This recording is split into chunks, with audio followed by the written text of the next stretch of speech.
ಚೆಲುವೆಯೇ ನಿನ್ನ ನೋಡಲು ಮಾತುಗಳು ಬರದವನು ಬರೆಯುತ್ತಾ ಹೊಸ ಕವಿತೆಯ ಹಾಡುವ ನೋಡಿ ಅಂದವನು.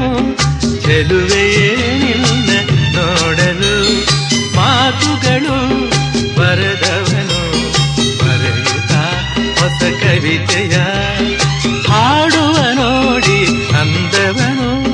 ಚೆಲುವೆ